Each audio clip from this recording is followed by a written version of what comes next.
circulación.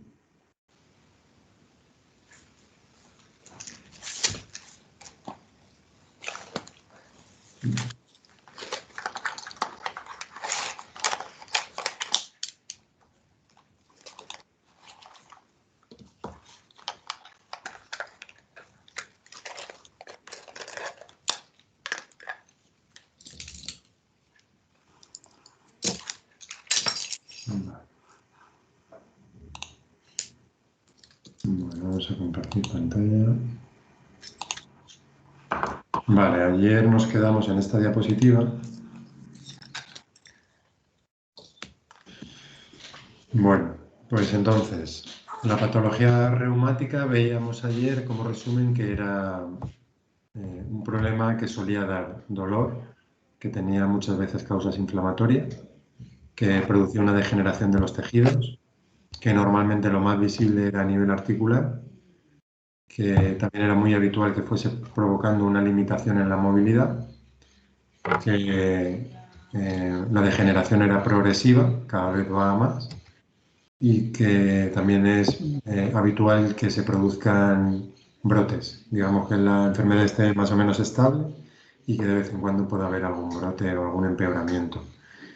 Y lo que es también bastante habitual, que lo comentan los pacientes, es que tiene relación muchas veces con los factores climáticos. Pues muchas veces te viene el paciente diciendo que va a cambiar el tiempo, te lo dicen antes de que ocurra, o que esta semana está peor porque ha cambiado el tiempo. Es bastante habitual. Y bueno, pues hubo una temporada en la que se decía que eso no tenía sentido y al final lo que se está viendo en investigación es que hay receptores o varoreceptores en las articulaciones que, que sienten los cambios de tiempo y en estas personas que puedan estar con los tejidos sensibilizados, pues parece ser que lo pueden notar con más antelación que una persona que esté bien. Lo que ocurre en un síndrome BI desde el punto de vista de medicina china es que en el cuerpo los líquidos deberían estar en movimiento continuo. Cuando hay un factor patógeno pues me refiero a un climático, viento, frío, humedad o calor, se introduce en el cuerpo, lo que va a producir es que esos líquidos circulen con más lentitud y eso va a afectar también a la circulación de chi de sangre. Esos líquidos se van a ir espesando, se van a estancar cada vez más, se van a volver pegajosos y van a formar lo que se conoce en medicina china como flema. El factor patógeno externo bloquea y produce un acúmulo de chi de líquidos, produciendo un síndrome agudo, ¿vale? Y esto produce dolor o enfermedad. Y a eso se va a juntar una deficiencia de Qi que hay en el cuerpo, que es un síndrome de insuficiencia que también va a producir dolor o enfermedad. Al final, lo que vamos a ver siempre, o casi siempre, porque hay alguna excepción, es que el cuerpo no estaba fuerte y a eso se le junta un climático al que no puede, no es capaz de adaptarse, estancándose dentro del cuerpo y produciendo ese lentecimiento de la circulación de líquidos y de chi. Al final, un síndrome chi representa siempre una condición aguda que va o puede provocar un síndrome interno de exceso. Bueno, en el cuerpo están interrelacionados todos los órganos en la circulación de los líquidos. Pues a través de los alimentos entran al estómago, del estómago una parte pasa al bazo, del bazo al pulmón, el pulmón lo recircula al riñón y también lo difunde hacia la piel, del estómago igualmente va a pasar al intestino delgado, del intestino delgado pues hay una parte que va a ir a la vejiga y otra parte del intestino grueso. Y también una parte de eso, de esos líquidos puros del intestino irán al corazón para formar la sangre. O sea que hay una interrelación de todos los órganos para que esa circulación se dé adecuadamente. Y alrededor de todo esto lo que vamos a encontrar es al TR favoreciendo la conexión de todos estos órganos y la circulación también de líquidos en los espacios que decíamos ayer, que quedan entre los órganos, entre los músculos y el espacio extracelular. Los climáticos que afectan al cuerpo que comentábamos antes, pues son viento, frío, humedad y calor. Y para que se dé un síndrome BI, pues se tienen que dar 3 de ellos, ¿vale? Lo habitual es que se dé viento siempre, viento, frío, humedad, o viento, humedad, calor, ¿vale? Se dan 3 de ellos para que se pueda considerar un síndrome BI. Si no, sería pues una invasión de viento frío, ¿vale? O una invasión de viento, como veíamos también más en el seminario anterior, con sus manifestaciones del viento dentro del cuerpo. Pero un síndrome BI es considerado cuando 3 de estos factores se estancan dentro del cuerpo. Y dependiendo del grado de uno o de otro, es decir, si predomina el viento, o predomina el frío, o predomina la humedad, o predomina el calor, pues vamos a tener distintas manifestaciones que nos va a permitir identificar cuál es ese patógeno que debemos ayudar al cuerpo a eliminar. Y aquí se junta o enlaza con lo que estuvimos viendo ayer de las tipologías, en la que si una persona tiene, por ejemplo, una insuficiencia de Yang, pues va a tener, digamos, la puerta abierta a que un viento frío, humedad, le invada con una predominancia de frío, por ejemplo. O si tu bazo está débil, pues que la predominancia sea la humedad, de esos 3 patógenos sea la humedad. O si tienes una tipología muy Yang, pues que sea el calor el que predomina en las manifestaciones. Porque incluso aunque te invada el viento, frío, humedad, por ejemplo, si tú tienes una constitución muy Yang, pues lo más probable es que termine evolucionando a un viento, calor, humedad, por ejemplo. Igualmente, si tu hígado tienes una tendencia a estancar el hígado, pues el viento va a ser el patógeno que pueda predominar en ti y estarás especialmente expuesto a un viento externo. Vale. Pues entonces lo que vemos es que hay una invasión por patógenos del cuerpo que va a producir una obstrucción de los líquidos articulares, no les va a permitir circular adecuadamente. Esa obstrucción va a producir un bloqueo en el meridiano. Esa obstrucción del meridiano va a hacer que el bloqueo de los líquidos se extienda por todo el meridiano, es decir, que cada vez sea mayor. Eso va a terminar afectando a las articulaciones. Eso va a terminar produciendo a largo plazo una atrofia muscular y una deformación articular que a lo largo del tiempo pues terminará afectando o produciendo un síndrome BI en los huesos. Y eso a su vez va a producir todavía más obstrucción de los líquidos articulares y al final es una pescadilla que se muerde la cola, en la que se va produciendo esa degeneración que vamos viendo, que decíamos al principio, que es progresiva y que muchas veces cursa también con brotes, pero que nunca desaparece del todo. En el organismo lo que vamos a ver son distintas capas en las que el cuerpo va a ir derivando, cuando se ve afectado por un patógeno, lo va a ir derivando por distintas capas, lo va a ir intentando frenar por esas distintas capas de defensa, intentando evitar que llegue a los órganos, que es realmente lo peligroso. Porque cuando un patógeno afecta a un órgano, pues puede afectar a la vida, ¿vale? Entonces, la primera capa de defensa será las regiones cutáneas. Vamos a ver cómo se identifican cuando están afectadas.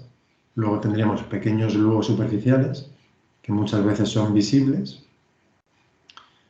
Los lugoconectores, que son los que conectan el meridiano yin con el meridiano yang.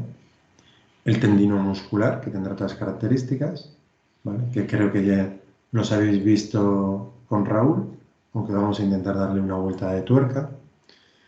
El meridiano principal, la rama interna de los meridianos principales, que esto es, digamos, más peligroso que se afecten porque son los que tienen conexión directa con los órganos. Y luego, cuando la energía hay riesgo de que llegue a estos meridianos, pues se va a intentar derivar hacia los divergentes para apartarlo y, como último recurso, los meridianos extraordinarios, que son un lugar donde se acumula, sería como si fuesen embalses, donde los excesos se acumulan para mantenerlos alejados de otros lugares más vitales, y también son lugares donde se acumula el excedente de energía de los órganos o de los meridianos principales para, si hay un problema de insuficiencia de energía, poder tirar de ellos y que no cese la actividad biológica del cuerpo y por tanto la vida. Si el cuerpo no fuese capaz, no tuviese energía o estuviese tan sobrecargado de digamos, ataques o tóxicos o cualquier sustancia o información que pudiese alterar o poner en riesgo la vida, pues se terminarían afectando los órganos con problemas ya, digamos, que podrían poner en riesgo la continuidad de la vida. Vale. Lo que hablamos de las capas. Vemos aquí dos tipos de gota, ¿vale? De afectación de la enfermedad de la gota, y creo que se puede ver bastante claro que el nivel de afectación, la capa de afectación no es la misma en la mano de la izquierda que en la mano de la derecha. ¿Vale? Pues vamos a ver que en la mano de la izquierda es una afectación muy superficial, no hay deformación articular, está en la piel enrojecida, ¿vale? Entonces, posiblemente estamos hablando de un nivel, como veíamos, de las regiones cutáneas y de los lugos superficiales, pero quizá también de los meridianos tendinomusculares, porque posiblemente va a haber dolor también al movimiento, pero no es más profunda. Sin embargo, en la mano de la derecha estamos viendo, pues no solamente por el grosor, sino que es algo mucho más interno, en la que hay una deformación del hueso y por tanto ya el patógeno está mantenido más en el tiempo, ha ido progresando, ha ido profundizando y ha ido deformando la articulación. Luego también vemos la diferencia de edad, se puede ver, se puede apreciar en las manos. Vemos que la mano más afectada, con una profundización mayor del patógeno, pues es una mano de una persona mayor en la que su fuerza vital pues está disminuida, que por tanto ya es menos capaz de mantener los patógenos alejados de los órganos. Pero igualmente lo mantienen en las articulaciones para que no afecte a los órganos, ¿vale? Entonces, al final esto es como un medio de protección en el que es, digamos, menos importante una articulación que no que este patógeno pudiese llegar a los órganos. Os iba a preguntar algo, pero se me ha ido. Bueno, si me acuerdo, pues volvemos para atrás. Vale. Bueno, cuando hay una afectación del nivel luego, lo que vamos a ver, digamos que lo vamos a ver, va a ser algo visible, ¿vale? Vamos a ver pápulas o vesículas o pústulas o nódulos, o vamos a encontrar incluso, vamos a poder palparlo, pero va a ser muy superficial. ¿vale? Va a estar entre la piel superficial y el músculo, sin afectar al músculo. A ese nivel estamos al nivel de los luo, ¿vale? Lo habitual es que se produzca algo de aparición repentina, como agudo. Se ha afectado la capa de defensa exterior, no ha llegado a profundizar y es algo visible y todavía no se ha afectado los músculos, que ahí ya estaríamos hablando más de los meridianos tendinomusculares. Lo que vamos a ver es que si encontramos al tacto una sensación de rigidez, pues posiblemente estamos hablando de una plenitud, y si encontramos una sensación en el tejido como de blando que se hunde fácilmente, pues estaríamos hablando de un vacío, ¿no? Como decíamos, son los espacios que hay entre la piel y los músculos, y también se considera este nivel pues las cavidades que hay en el cuerpo, pues entre órganos, ¿vale? Por ejemplo. Pequeños colaterales estarían incluidos en el nivel luo, pequeños vasos sanguíneos que hay debajo de la piel, ¿vale? También el meridiano o la parte de unión entre el meridiano yin y yang. Si recordáis, hay una conexión del meridiano yin con el meridiano yang, pues intestino grueso con pulmón, el bazo con el estómago, riñón con vejiga, corazón con intestino delgado, ¿vale? Etcétera. Y los puntos que podríamos utilizar serían los yuan luo, ¿vale? En el que podríamos traspasar energía de un meridiano que esté en exceso a un meridiano que esté en insuficiencia. Y eso lo podemos ver pues con síntomas combinados. Pues, por ejemplo, un asma con estreñimiento, ¿vale? Pues habría que ver si el asma es por exceso y el estreñimiento por insuficiencia, por ejemplo, pues intentaríamos pasar energía de pulmón a intestino grueso. Los vasos luo recorren el miembro longitudinalmente, no se introducen en las articulaciones, por tanto, cuando las articulaciones están dañadas, pues pensaremos en otros meridianos. Y la forma de tratamiento de los luo pues va a ser el sangrado, si es sobre todo calor, o ventosa con sangría, o martillo de 7 puntas, ¿vale? Digamos, técnicas que afecten a esos pequeños meridianos, pero a nivel de piel, sin profundizar, ¿vale? Y si fuese el luo longitudinal que recorre el miembro sin llegar a la articulación, como decíamos antes, pues lo que haríamos sería sangrar el punto luo del meridiano afectado. ¿Cuánto? Pues digamos que lo que se dice es que una vez que empieza a salir sangre brillante, ya no es necesario sangrar más. Es decir, que hay veces que con 1, 2, 3 gotas podría ser suficiente para producir un desbloqueo de ese meridiano luo, ¿vale? Y luego, si hay vasos luo visibles en el trayecto del luo, pues se sangrarían también, sería microsangrado, bien con el martillo de 7 puntas o bien con la lanceta.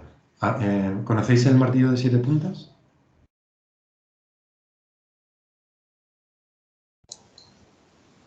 Usarlo no lo hemos.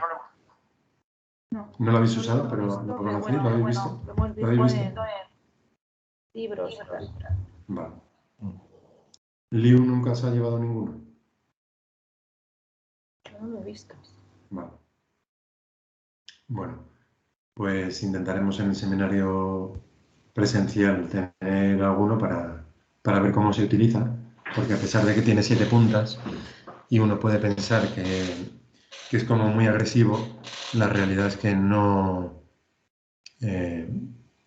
es especialmente doloroso. Se reparte la presión entre todas las agujitas, y como no profundiza, que es un tratamiento a nivel de piel, pues molesta algo, pero no es lo que uno cuando lo ve se espera que pueda molestar, ¿vale?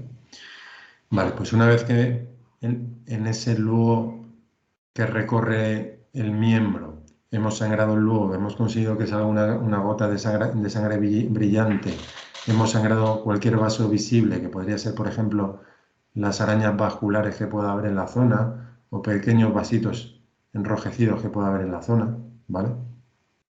Podemos palpar ese meridiano y si vemos que encontramos pues nódulos o como bultitos debajo, ¿vale? Pues eso se podría bien con masaje o bien con ventosas o bien con un artilugio que se llama guasa, se frota la piel para romper esas obstrucciones y liberar el meridiano a ese nivel, ¿vale?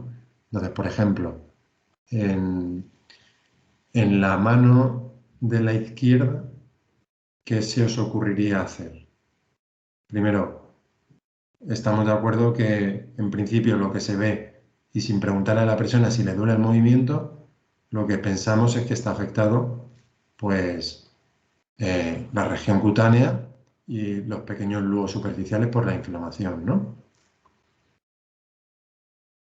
Yo no ¿Sí? estoy de acuerdo. ¿No? No, yo creo que eso es una artritis de la interfalange, de la metacarpofalange.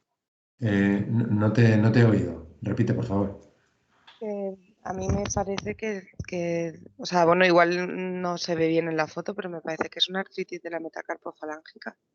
Bueno, según la foto pone que es un episodio agudo de gota. Pero por eso mismo, el episodio agudo de gota consiste en una inflamación articular. Se Vale. inflama la cápsula, es Pero una un poco lo que estaba diciendo es que como no podemos preguntar a la persona si le duele, tú cuando ves esto, en principio tú ves que al menos hay una afectación de estos niveles, ¿vale?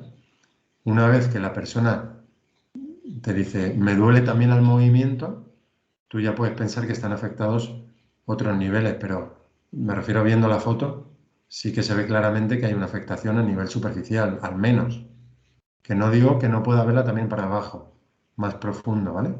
Pero viendo la foto, de lo único que puedes estar seguro es que los niveles superficiales están afectados, ¿vale? Sin embargo, viendo estos niveles, tú ves que hay algo debajo, hay una afectación del hueso, pero bueno, tú también sabes más del tema, ¿no? Y al ver lo de la gota, pues ya sabes que hay una artritis, pero quiero decir, a nivel visual, lo que tú ves aquí, que es distinto de lo que ves aquí, ¿vale? Es que el nivel superficial está afectado. Aquí, evidentemente, se ve, pero lo que tú ves aquí ya es una deformación del hueso, ¿no? O sea, es algo mucho, mucho más profundo. ¿Vale?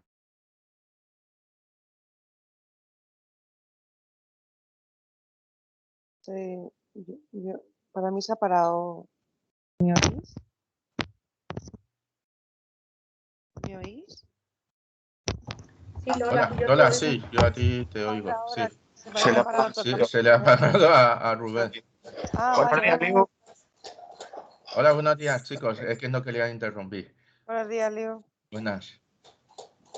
Ya Pues no digo. sé.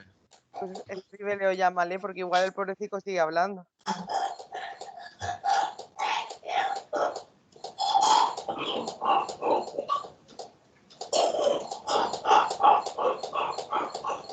¿Los perros? Están ahí. Ah, sí, que están con el succionador de flemas con su padre. Le está ahí quitando unas Ah, poquitas. vale. Boca. Ay, Que de lejos lo oía que como perro. yo también me Vale, parecía un vale. perro jadeando, sí. Sí. Bueno, me alegro de veros sin mascarillas ya.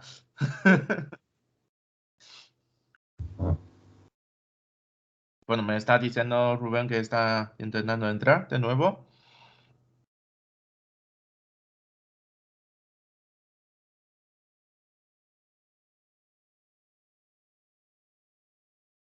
Chicos, ¿me oís? ¿Sí? Sí, Ah, sí, ok. Sí, creo que ha salido Rubén. Parece que me he quedado sin wifi. Un segundito, ¿eh? Voy a...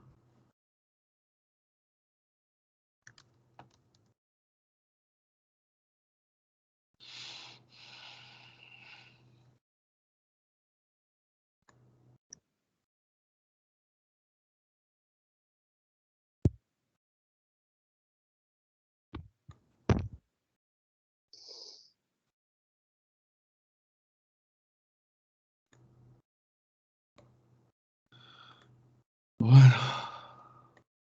Bueno, me dice que... está dentro. Bien. Sí. No se te oye, Rubén. Tienes el micro desactivado. Me acabo de quedar sin wifi y estoy conectando con el móvil.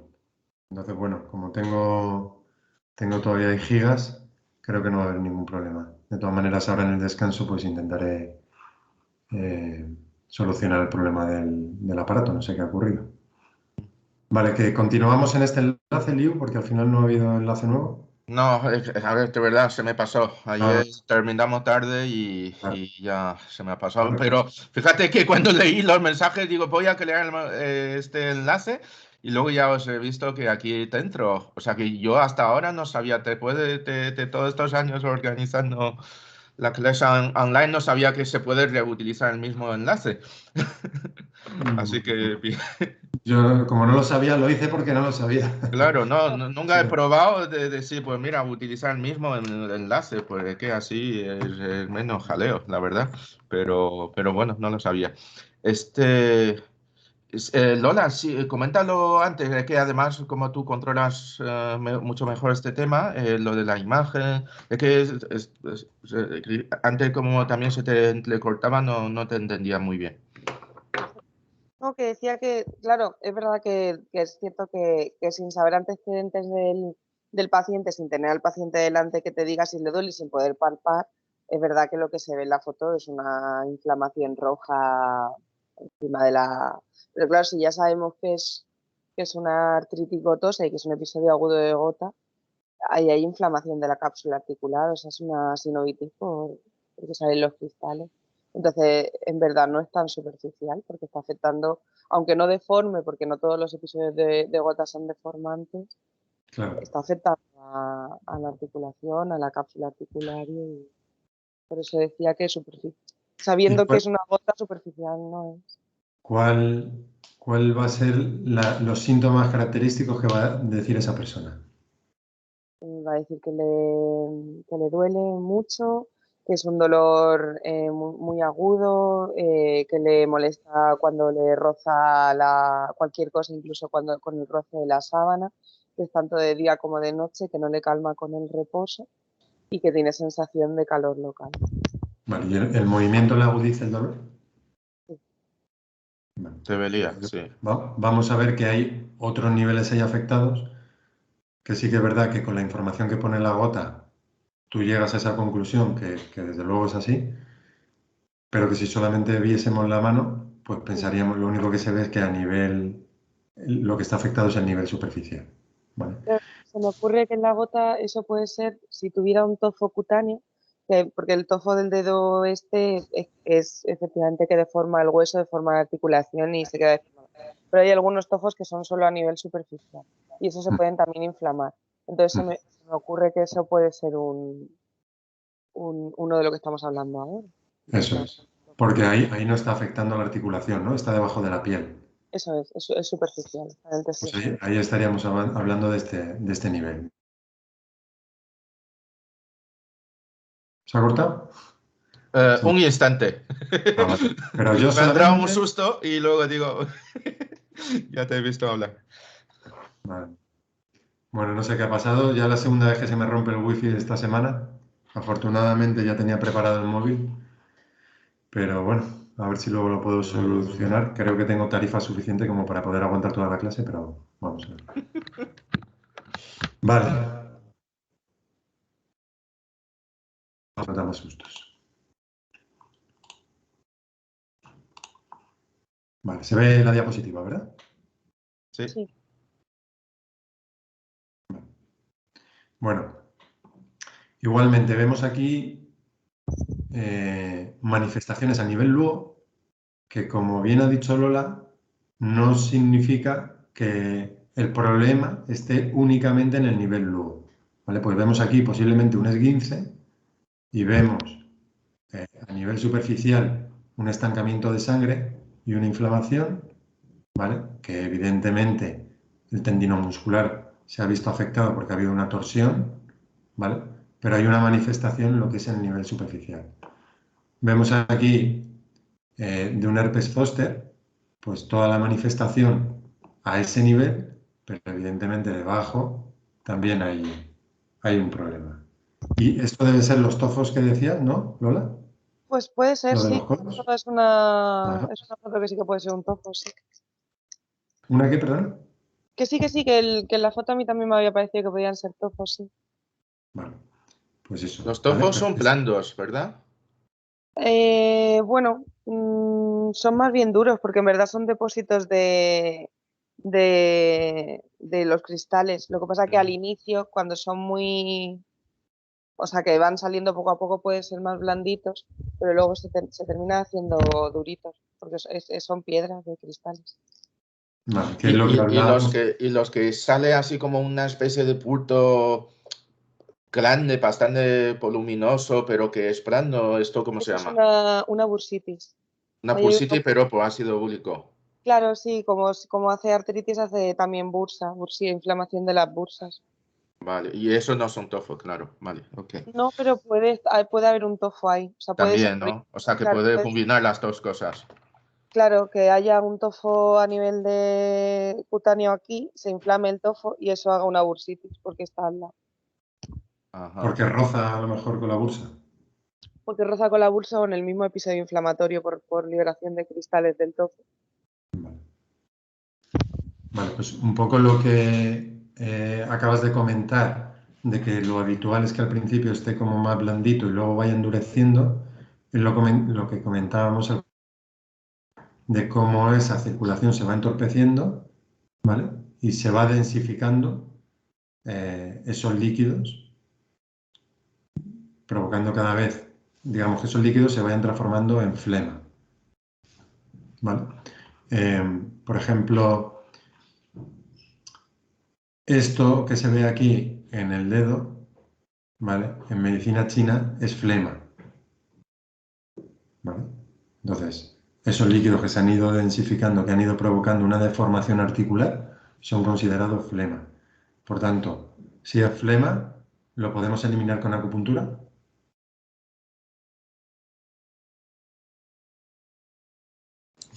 Pues en teoría sí. Como lo vamos a ayudar a eliminarlo. ¿Más opiniones? Hombre, yo dado el nivel que tiene, yo diría que no. Pero es flema, Ya, no sé. ¿vale? Y Lola, ¿tú qué piensas? Eh, a ver, Con acupuntura hay puntos para la flema, ¿no? Y tonificando el bazo, Sí. ¿no? Y se ya. puede Lo que dispersar. pasa es que esa es una flema muy crónica, muy dura. No sé, o sea, puede ser que se pudiera reabsorber parte, que sí que pudiera disminuir el tamaño del tofo. Yo diría que sí. A ver, eliminarlo totalmente cuando hay una deformación articular, ¿vale?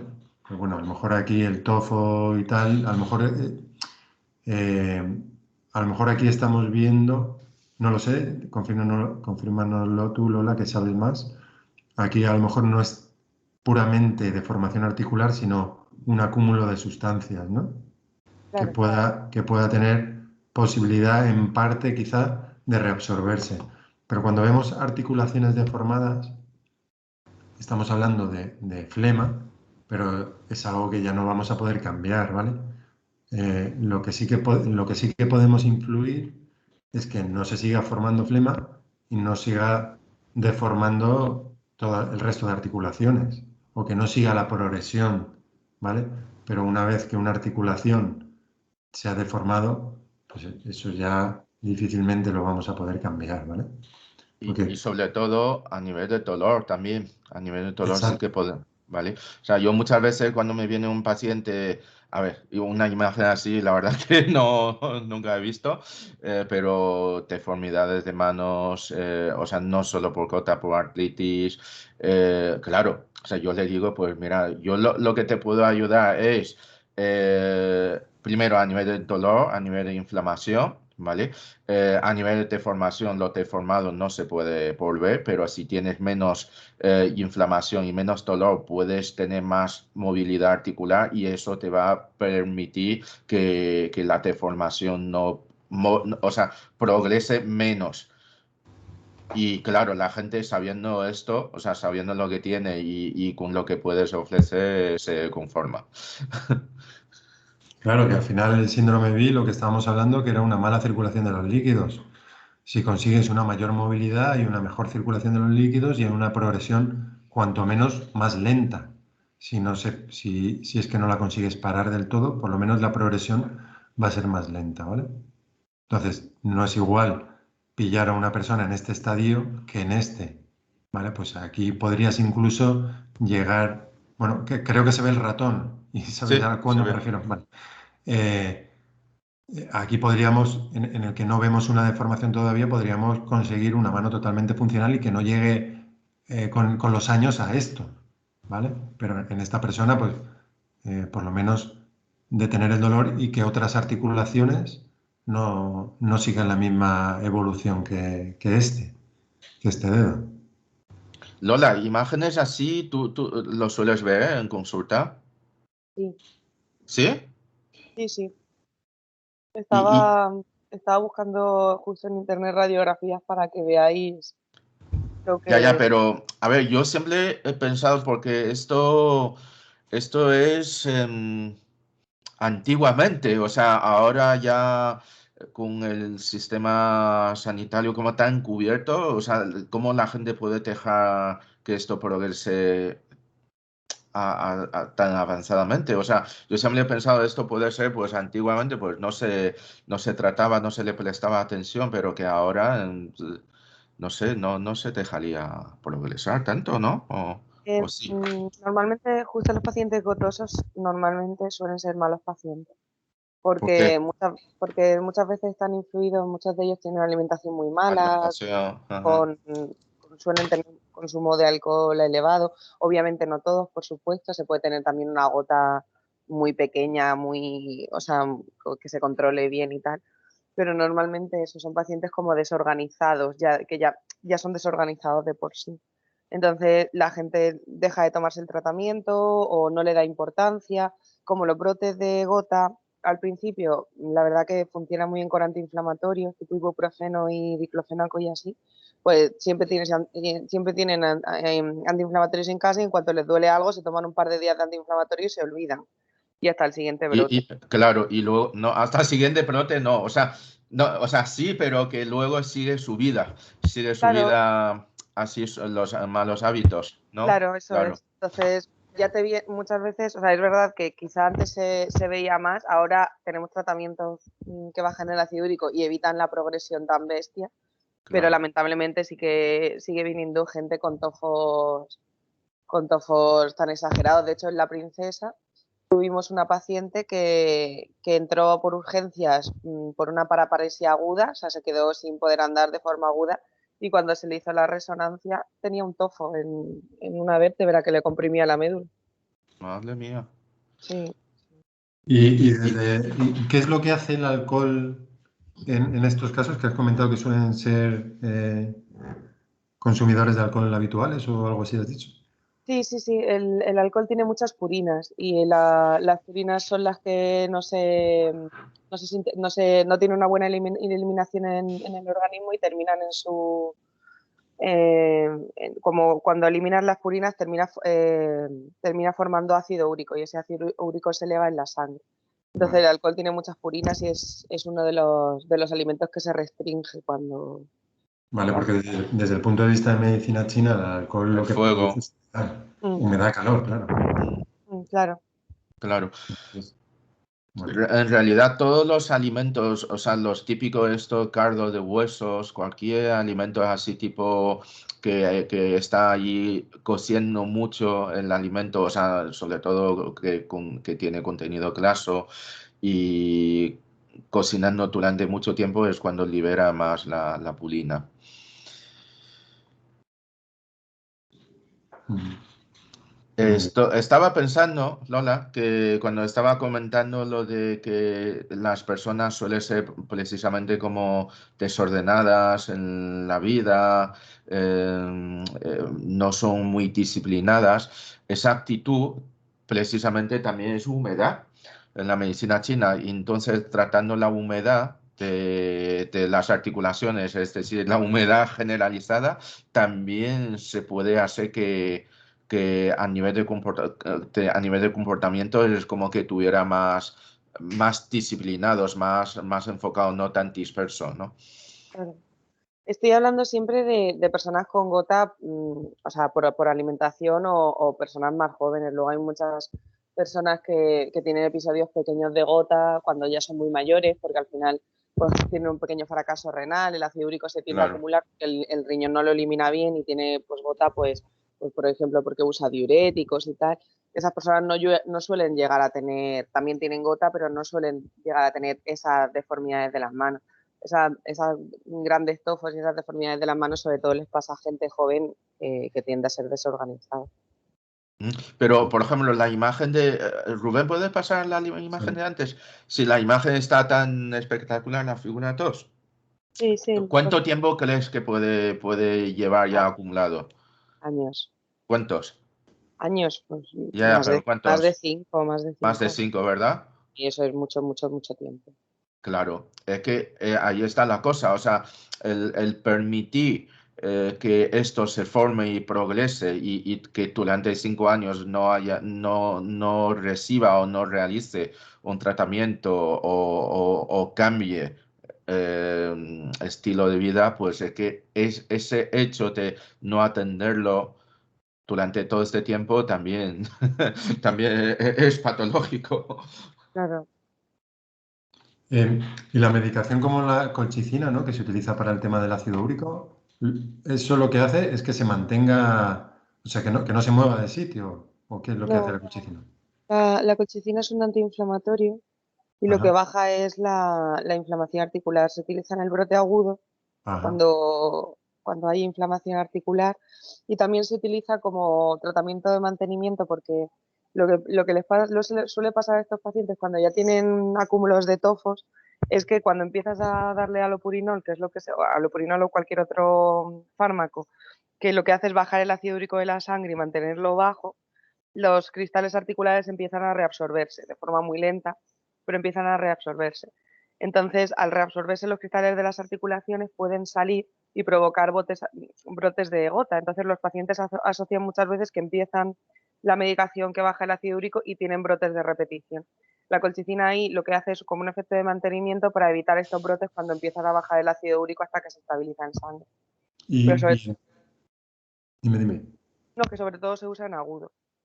Pero, y entonces, ¿el aloperidol, qué es? ¿Ayuda a que salga del cuerpo el ácido úrico? Ayuda a que salga del cuerpo, no, suele ayudar a la eliminación.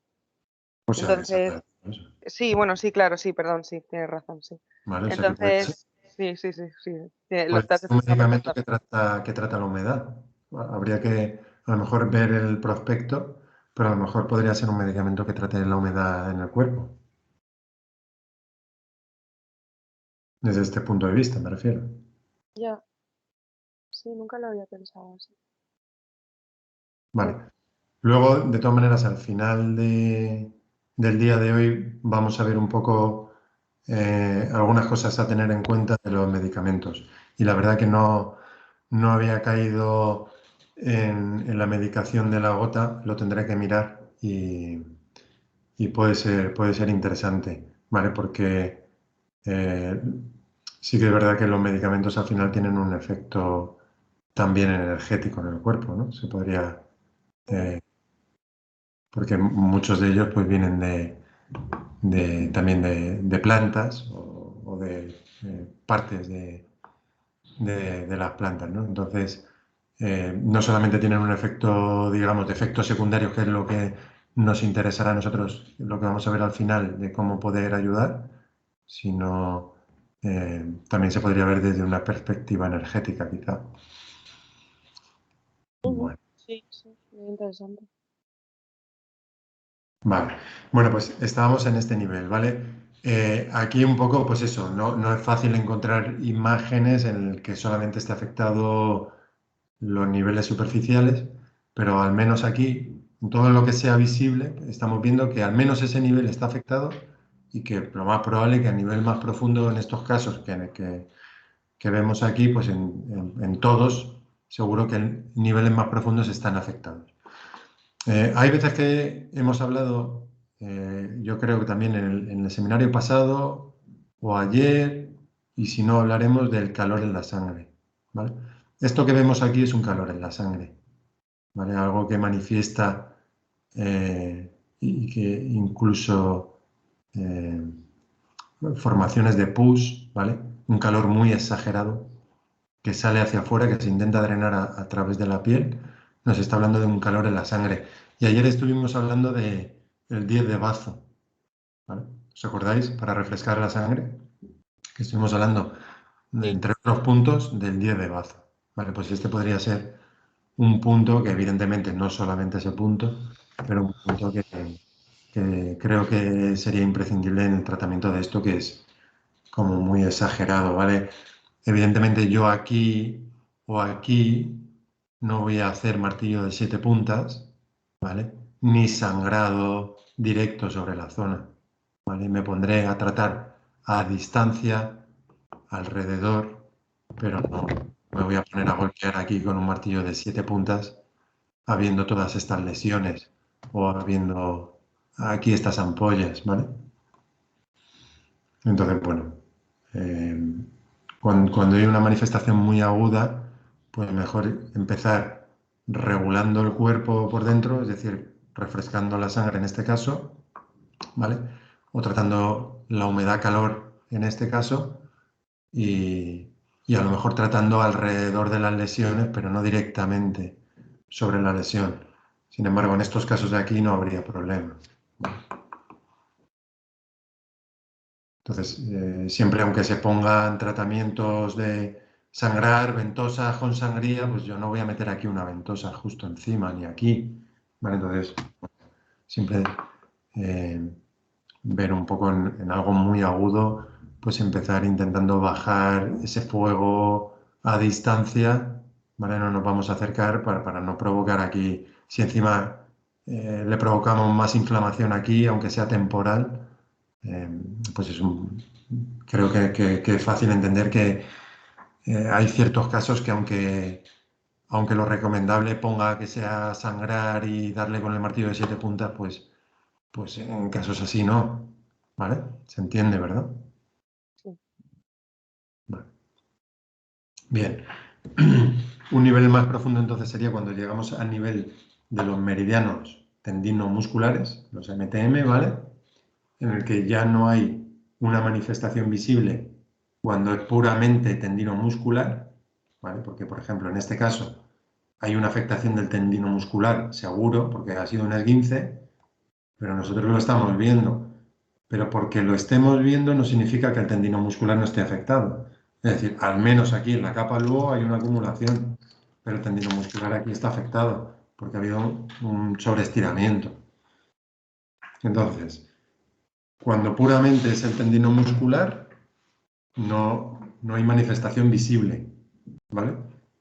Los síntomas van a aparecer con el movimiento. La persona nos va a decir que cuando mueve le duele, ¿vale?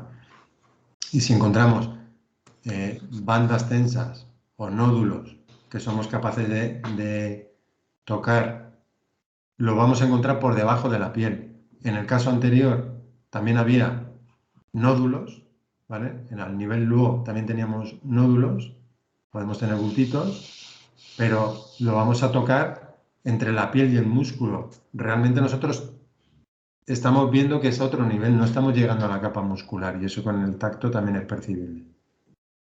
Pues en este nivel, esas bandas y esos músculos las palpamos en los músculos, ¿vale? En lo que en fisioterapia se conoce como, por ejemplo, un punto gatillo, ¿vale? Una banda tensa dentro de un músculo, que además dentro de esa banda tensa vamos a encontrar puntos hipersensibles o incluso pequeños nódulos, los puntos así de la medicina china, y que se pueden pinchar y de hecho lo recomendable es pincharlos para que suelten esa tensión. También podemos encontrar movimientos disfuncionales, ¿vale? Porque le pides que o bien que camine o bien que realice un movimiento y parece que no utiliza las cadenas musculares adecuadas para ese movimiento y se ve que hace un movimiento un poco extraño. A este nivel sí que estaríamos hablando de las articulaciones grandes, que como hablábamos antes, los luo no penetraban en la articulación, el tendino muscular, pues ya sí estaríamos hablando de afectación de articulaciones grandes, ¿vale? Y vamos a tener dos zonas principales de acumulación de patógenos. Una, donde está realmente el patógeno, ¿vale? Pero también las zonas de convergencia, que ahora veremos cuáles son, y que será necesario tratarlas para liberar esa tensión y esa acumulación de patógeno en el meridiano tendinomuscular. Con Raúl habréis visto, supongo, que los meridianos tendinomusculares pues no tienen puntos, ¿vale? Tiene la zona del punto pozo, que aunque normalmente se representa en el meridiano principal como el punto más distal de la extremidad, pero realmente puede ser una zona. Entonces, hay veces que no es exactamente donde se describe, sino que se puede a veces buscar un poco en torno, ¿vale? Y luego los puntos ASI, que sería lo que conocemos más en Occidente como puntos gatillo, ¿vale? Puntos dolorosos a la presión, ¿vale? Y también pues puntos que a la presión suelen manifestar el dolor de la persona, ¿vale? La persona te dice, ese es el dolor que tengo. Y de hecho, normalmente, más que a lo mejor pinchar absolutamente todos los puntos, puede ser más interesante buscar puntos que el paciente, cuando se presionan, reproduzcan el dolor de esa persona, ¿vale? Que la persona te dice, sí, ese es mi dolor, ¿vale? Porque puede haber puntos que a la presión molestan, pero también hay otros puntos que a la presión pueden reflejar o referir un dolor o bien local o bien a distancia, en el que la persona te dice, sí, ese es mi dolor, ¿no? Entonces pues, te puedes encontrar, por ejemplo, puntos en el músculo esternocleidomastoideo, o bien en el trapecio, o bien en la zona occipital, o bien en otras zonas, las que cuando tú presionas a lo mejor dan un dolor a la frente, ¿vale? Y a lo mejor la persona te viene con un dolor en la frente y pueda estar provocado por un dolor en otra zona. Y de hecho es bastante frecuente que un dolor pueda tener origen en un lugar distal de donde se manifiesta el síntoma. Bueno, y aquí pues lo que haremos es aplicar técnicas que luego veremos, aunque sea a nivel teórico, para el músculo, para el tendón o para hueso, dependiendo un poco a qué nivel esté el patógeno. Vale. Bueno, pues cuando hablamos de los tendinomusculares, creo que esto ya lo habéis visto con Raúl, solemos ver estas imágenes, ¿vale? Y o solemos pensar también un poco en el recorrido del meridiano principal, pero es conveniente saber un poco las ramificaciones que tienen los tendinomusculares, porque si la persona te viene con un dolor, a lo mejor en la zona anterior del pecho, pues a lo mejor no se te ocurre pensar que pueda ser el meridiano de vejiga. Entonces, bueno, pues podemos ver que en algunos casos podría ser el meridiano de vejiga. Luego veremos algunas características de cada meridiano para poder identificar esto. ¿Vale? Cuando vemos una afectación de la zona lateral del cuerpo, pues lo habitual es pensar que esté afectado el meridiano tendinomuscular de vesícula biliar, ¿vale? Y de estómago pues hablaríamos más de la parte anterior del cuerpo, ¿vale? Si recordáis del seminario anterior de viento, también veíamos unas características. Por ejemplo, si recordáis, vejiga era más la zona de la espalda en la parte posterior de la pierna, vesícula biliar hablábamos sobre todo en los estadios iniciales de una afectación más de la zona del cráneo, y en estómago la zona de la cara, que según la agudeza o cronicidad de los síntomas podría evolucionar. Vemos aquí más la zona de la cara, que podría englobar también un poco el oído, y si esto cronificase más la zona más alta, ¿vale? En el intestino delgado, pues Podríamos también, y hay autores que los meridianos tendinomusculares hablan de músculos específicos.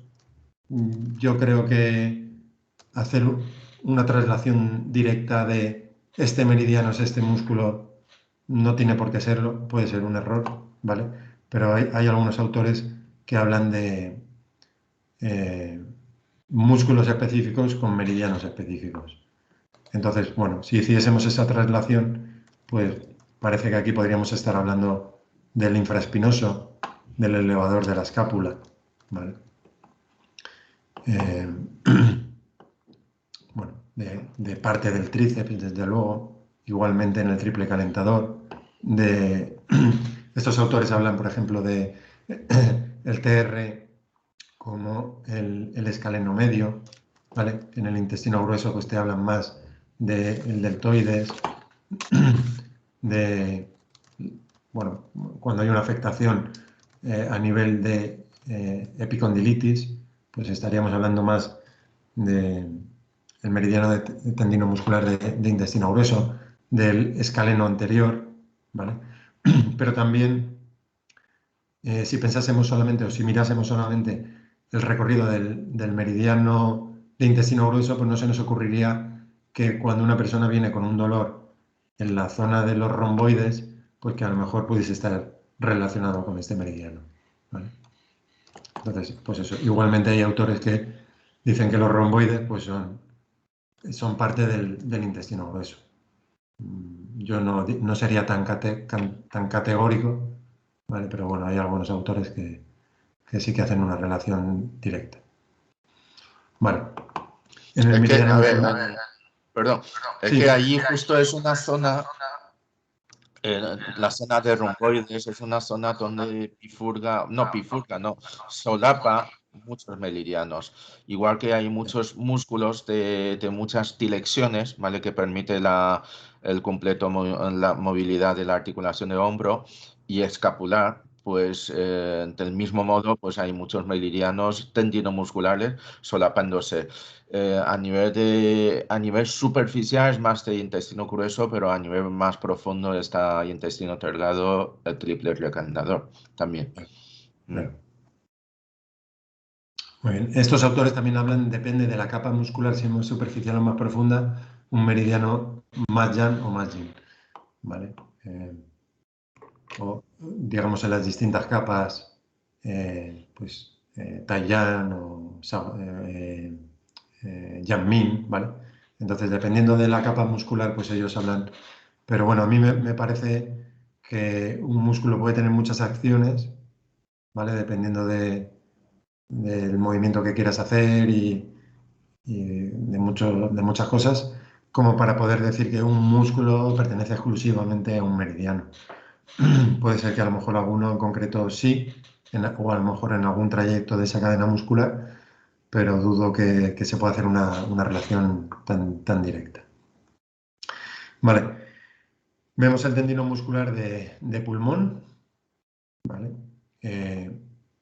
Podríamos estar hablando aquí de los intercostales. Algunos autores también hablan de una relación directa con el diafragma, por ser un músculo que ayuda a la respiración, ¿vale? Músculo de pericardio, pues vemos que en los yin lo que vamos a ver es que los movimientos en los que vemos una flexión palmar, ¿vale? Pues podría estar hablándonos de estos meridianos. También los meridianos yin normalmente están hablando, o podríamos encontrar manifestaciones a nivel orgánico de pues, respiratorio, o que además del dolor, pues que tuviese problemas a nivel respiratorio, o bien tos, o bien problemas del funcionamiento del corazón, pues lo que hablábamos ayer, palpitaciones, ese tipo de cosas, que nos pudiese apuntar más a un meridiano yin que a un meridiano yang, ¿vale? Bueno, vamos a hacer ahora, después de ver esto, un pequeño descanso, a ver si consigo arreglar el wifi, ¿vale? Pero bueno, vamos a terminar de ver el meridiano de bazo, ¿vale? Que los tres yin de la pierna van a tener un punto de confluencia en el 3 de Renmai, ¿vale? Pero bueno, vemos que el 3 de bazo luego se mete por el ombligo y sube a la zona costal, ¿vale? Pues lo que en la imagen que hemos visto antes del herpes, pues a lo mejor habría que ver si puntos en este meridiano, evidentemente si hay una humedad-calor, ¿vale? Que veíamos la imagen de esas ampollas con líquido dentro, ¿vale? Pues estamos pensando en una humedad-calor, aparte del rojo, el calor, el líquido que hay dentro de la humedad, y vemos el recorrido del meridiano de bazo, que va a ir también a la zona costal, pues podríamos pensar que hay puntos en este meridiano tendinomuscular que podrían ayudar para controlar esa humedad, ¿vale? Y disminuir esos síntomas. Y en el meridiano de hígado, que hablábamos ayer de la impotencia, pues vemos cómo este meridiano llega a los genitales externos, ¿vale?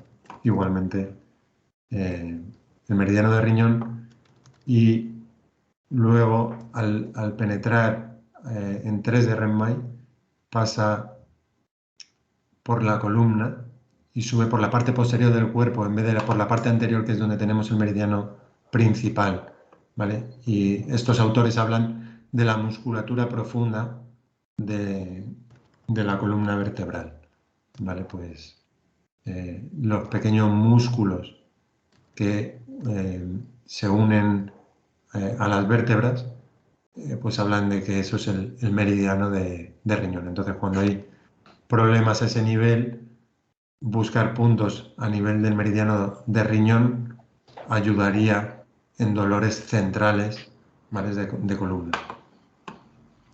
Bueno, pues eso. ¿Sí? ¿Habéis dicho algo? No. Vale, pues creía que alguien había dicho. Vale, pues vamos a hacer un pequeño descanso.